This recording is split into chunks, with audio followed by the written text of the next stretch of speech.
Hi guys, it's me Val, Toxic Free. I hope you had a great Christmas, and I hope you all stayed toxic free and away from all the narcissists and the toxic people. And if you didn't, well, sorry, but as we know, they like to ruin any kind of celebration, any kind of holiday, anything throughout the year that we like to look forward to. They like to ruin it. So I'm hoping that you managed to get through it in one piece. This is New Year's Eve, and I'm making a video for, well, look back on what I've gained, what I've learned, everything that I've kind of realised, and the progression I've made over the past year. My New Year's resolution is really to learn how to roll. I've eaten so much over Christmas, I could hardly get off the sofa last night, so learning how to roll is my only option at the moment, because standing up and getting off the sofa is hard work. So I really need to start doing something for the new year, because I can't go on like this, otherwise I'm going to need widescreen. But anyway, I'm going to do a little bit of a countdown, things that I've gained and what I've realised. The first one is value yourself. You have to start to value yourself. We're all worth it. Everybody on this planet, you know, you're born into this world alone, and you go and you leave the world alone, and what happens in between it is up to you. What happens in the middle is what you do, the choices that you make. And to value yourself, you'll portray that to people. And if you don't value yourself, that's where we pick up toxic people, because they can see it in us. If you value yourself like a piece of tin, people will treat you like a piece of tin. If you value yourself like some gold, then people will start to treat you like you're gold. But please start to value yourself for the year, because we're all worth it. So that's that one. Why do we find it so hard to get over narcs? Why do we find it hard to leave them? Well, firstly, is what they do is they obviously portray an image. We know that. They make us fall in love with them. We know that. They supply us to start with. See, people don't realise that this supply does go both ways. They supply us with what we're wanting and what they know that we're looking for. And what they do is they come across as the nicest person. They come across and they fill the gaps that we want in our life. They create a fairy tale. And they supply us with what we need, which is Mr. Perfect. They supply us with the love. We are finally who we always thought we wanted to be and always thought that we were. And once they've given us the supply, once they've reeled us in, once they've played Mr. Perfect and we're in love with them, they'll start to devalue us and then start to get their supply, which is drama, you know, which is everything that goes with devaluing, the arguments, the scheming, the lies. They'll start doing their and getting their supply from us. And that's why it's so hard, because we're connected with them through our emotions, through our love, and they're not connected to us at all. So what I always say is the person who cares the least has the most control of the relationship. They could walk away, and they do walk away, because it's easy for them to walk away once they've used us for what we've got. And we're still reminiscing about the good old days when they were Mr. Perfect and what's going on there. We've always tried to get them back. That's why it's so hard to leave them. We're dosed up on dopamine, on the love bug. Then suddenly they cut it away and they cut us off. And we're left to go cold turkey. Everything happens for a reason. Now, I don't like that saying, everything happens for a reason. Because all us people that are on this community think, well, why the hell? What? What reason? What reason was there for my pain? Let's make a reason out of everything that happens. Let's use what we've gained. Let's use everything that we've got, all the knowledge, the education, everything that we've done over the past year. Use it. We just need to remember the pain. We need to remember it, and we need to work at going forwards. Don't carry around baggage, and that means them. Once they've come into our lives, once they've taught us what they need to teach us, once we've gained whatever it is that we've got from them, or not gained, or whatever, once they're no use to us anymore, don't keep hold of them. Let them go. You don't need to go through life. People in life, I think we bump into people as we go through our lives. Some teach us things. Some we gain from, some we don't. The people that we don't gain from, let them go. Toxic friends, toxic partners, you don't need to bring them through the whole life with you. You need to just let them go, drop them off, move on, keep going forwards, and let them just drop off. Don't take them with you. Not everybody in life is meant to be with us from the beginning right through to the end. They're just baggage. We just turn into donkeys with loads of baggage on us. We don't want it. What's the point of dragging somebody along who's useless, who's a pain, who's a wart, who's a scar? Let them go. Make mistakes. Don't be tough on yourself. Don't be hard on yourself. We all make mistakes. And I think with narcissists, we have to make mistakes. I don't think with a narcissist you can make a mistake once and walk away. Because I don't think many people do that through the whole life. I think with narcissists, you've got to sort of keep going back maybe 2 or 3 times. But don't be hard on yourself. That's what you have to do to realise that they're not right for us. Mistakes are something that you do a few times. They're not just something that you do the once. New Year. People have got plans to change their lives, to improve themselves, to have no toxic people. If you fail for this year, the fail at the beginning of the month of the year, don't be so hard on yourself. Don't feel shame. We're going to make mistakes, and we've just got to have them. They're part of life. But they're there to learn from. A mistake is only going to be useful if we learn from it.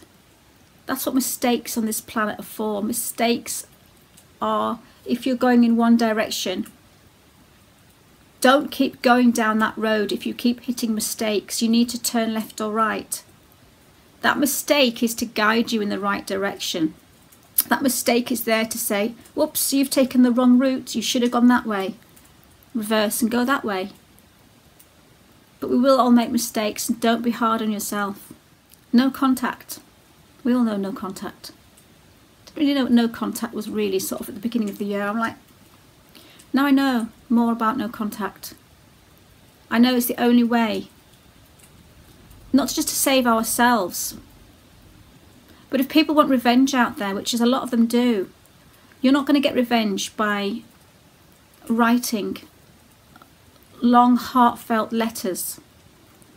You're not going to get revenge or feel any better by letting them know how they've hurt you.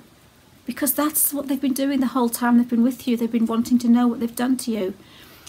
Write a letter, write a diary, write a text, write a poem, but don't ever send it to them. Because going no contact is taking away their supply. They need supply. They need us just as much as we need them. You go no contact, you're making them go cold turkey. Because they're not getting what they need to continue. If you want to hurt a narcissist, just don't ever contact them again. That will leave them reeling. Because they don't know what you're doing. They don't know what you're up to. They can't understand. They failed. Just write it down.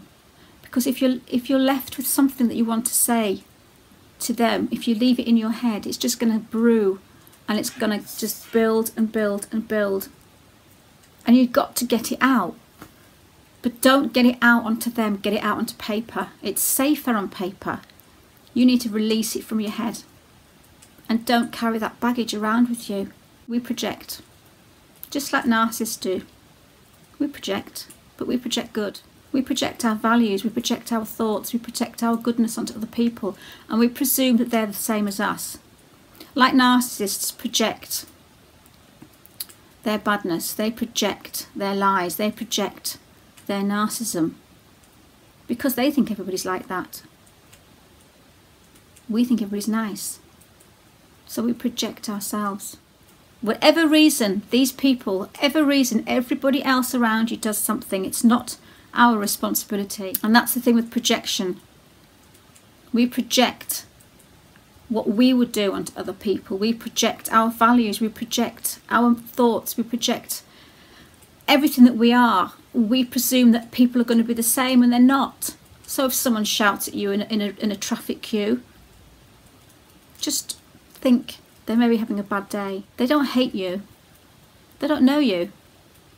They've probably got a narcissist in their life. Narcs are needy too.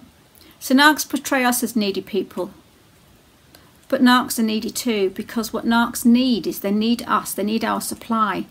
If we aren't around, they're nothing. They thrive, they breathe. Everything they do is narcissism. Everything they are is narcissism. If we aren't there, we're their feed, we're their supply. So they need us, so they're also needy. So we're trying to get love from someone who doesn't have it. And that's their supply. They need the drama. They need to devalue. They need to do all the things that they need to do. And if they don't have us, they have nothing. Remember, without us, they don't exist. So if we withhold what they need from us by going no contact, they're powerless. Narc filters. My narc filter is so high. Everybody's a narcissist who I bump into at the moment. Not everyone's a narcissist. There's just some horrible people out there. And because they may think you're horrible, it doesn't mean that you're horrible. That's just, again, them projecting onto you. We just go around in this world just projecting off each other. And we've got to, again, know who we are, know yourself. Basically, know yourself. And if someone's horrible to you, they're not always a narcissist. But my filter is so high, I see them everywhere. So we need to try and lower our narc filter. Just try not to see everybody's a narcissism, because it's a spectrum. Good people this way, bad people on that side, and everybody in between. So we bump into somebody horrible, and they're horrible to us. It doesn't mean we're a horrible person because someone's horrid to us. It just means they're being horrible.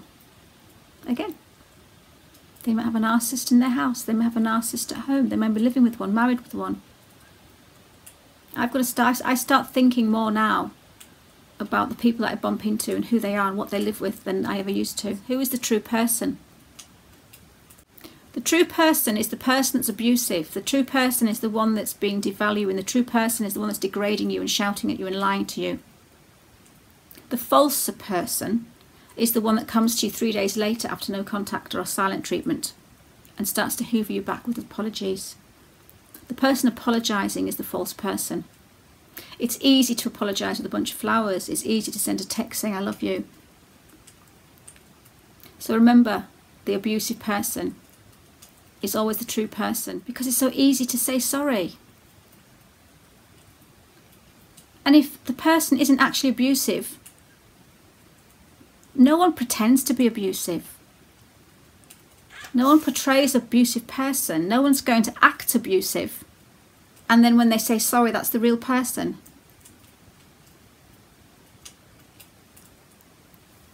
Abuse and devalue and degrading and lies, it's the real person because it comes from real emotion. If they've had 3 days to think about what they've done and they come back to you after 3 days with a bunch of flowers and an apology, they've had time to work out, they've had time to relax, they've had time to think about what they've done. That's the false person. The true person is the emotional one, swearing at you and slamming their fists down on the table, because the true person comes from emotion. The false person comes from the brain. Don't expect anything from a narcissist. Now, in one of my videos, I have a quote, which is quite funny. I have to read it because I keep forgetting it. Beware of the naked man that offers you a shirt. I have repeated this once before, which means if somebody doesn't have something like a shirt, don't ask them for a shirt. Don't expect empathy of someone who's not showing any empathy. Don't expect love of someone who's not showing any love. Why do we stay with people who don't show us love, and we stay there and keep thinking they're going to show us it, they're going to show us it? People who have no empathy cannot give empathy. People who have no love cannot give love. So why we stay around in relationships when we've seen their abusive emotional side and we've seen their apologies 3 days later and we know which is the true person, which is the false person? We still hang around, don't we? We need to stop expecting anything from a narcissist. Don't wait for a label.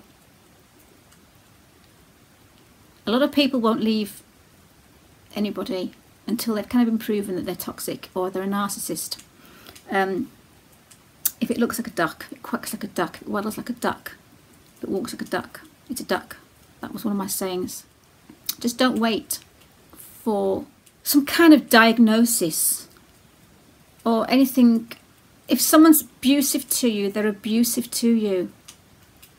Get out. If you can. You are not a narcissist. Emotions do not make a narcissist. Reactions to a narcissist do not make a narcissist. Revenge, wanting to hurt your abuser, does not make you a narcissist. Turning on somebody and calling them a narcissist after they've acted like one, then that's a narcissist. So don't ever think after your abuse that you are the abuser. Having an emotional personality doesn't make you a narcissist, it just makes you human. If you're watching these videos and you're Googling and you're looking to fix yourself and you're looking for answers, you're not a narcissist. Always own everything you do, because the emotional reaction that you have to a narcissist, it's not a character trait, it's a survival technique. Can they change? No, they can't change. They can change as much as I can grow a penis. Oh, here we go. Wonder when Willie was going to get mentioned in one of my videos. I talk about willies a lot. Anyway, move on swiftly. No, they can't change. Why would they want to change? They're perfect. They know everything. They enjoy hurting us. They don't feel pain. They're okay. They devalue. They're having a great time. They're Mr. Perfect. Why would they want to change? It's a default setting. It's in their DNA. It's in their genes. It's like my eyes are brown, right? It's a default setting. I've got brown eyes. I could cover my eyes with sunglasses and mask them. I could wear tinted glasses. I could wear contact lenses and make my eyes green and hide behind them. But my eyes will always be brown. Same as a narcissist. They'll always be a narcissist. They'll hide. They'll portray an image they aren't. They'll fake their lives. But in the end, they'll always be a narcissist. It's in their genes. They enjoy it. Why would they want to change? There's nothing wrong with them. So the last thing is that I've learnt that, well, let's just say I finished my therapy, a year's therapy I've had since I started it just after Christmas last year. I'm not a narcissist. That's also what I've learnt. And I'm not a sociopath. So Stumpy, if you're watching this, I've had a year of therapy and the therapist says I'm a sensitive, creative person who wants to help. He's told me lots of things. He's told me all the sort of things that I have, the baggage, my issues. Right at the beginning of the session and right at the end of the session, I just wanted to confirm, am I a sociopath? And he said, no, you are not a sociopath. Therapy, if you can find a therapist who knows about narcissism, that's one thing. If you can't, just go and see one anyway, because you need to heal yourself. So it's not just the narcissist abuse that you're probably healing, it's probably a lot of things associated with that we need to look at. You need to go and see. Plus, the other thing, my therapist, I'm sure, he did gain a lot of knowledge from me through narcissism. He had done narcissism whilst training. He had learnt a bit about narcissism. But obviously, if we don't go to therapy after narcissist abuse, the therapists will never know or never get the awareness of how big a disease this is and how big an abuse this is. So us denying them the knowledge of that we're here, us not going out and seeing a therapist, whether they know about narcissism or not, the more people like us that go to therapists, the more they're going to take us seriously, and the more that narcissism may actually be taught more in their psychology school, the more narcissism they see in their clients, in their patients.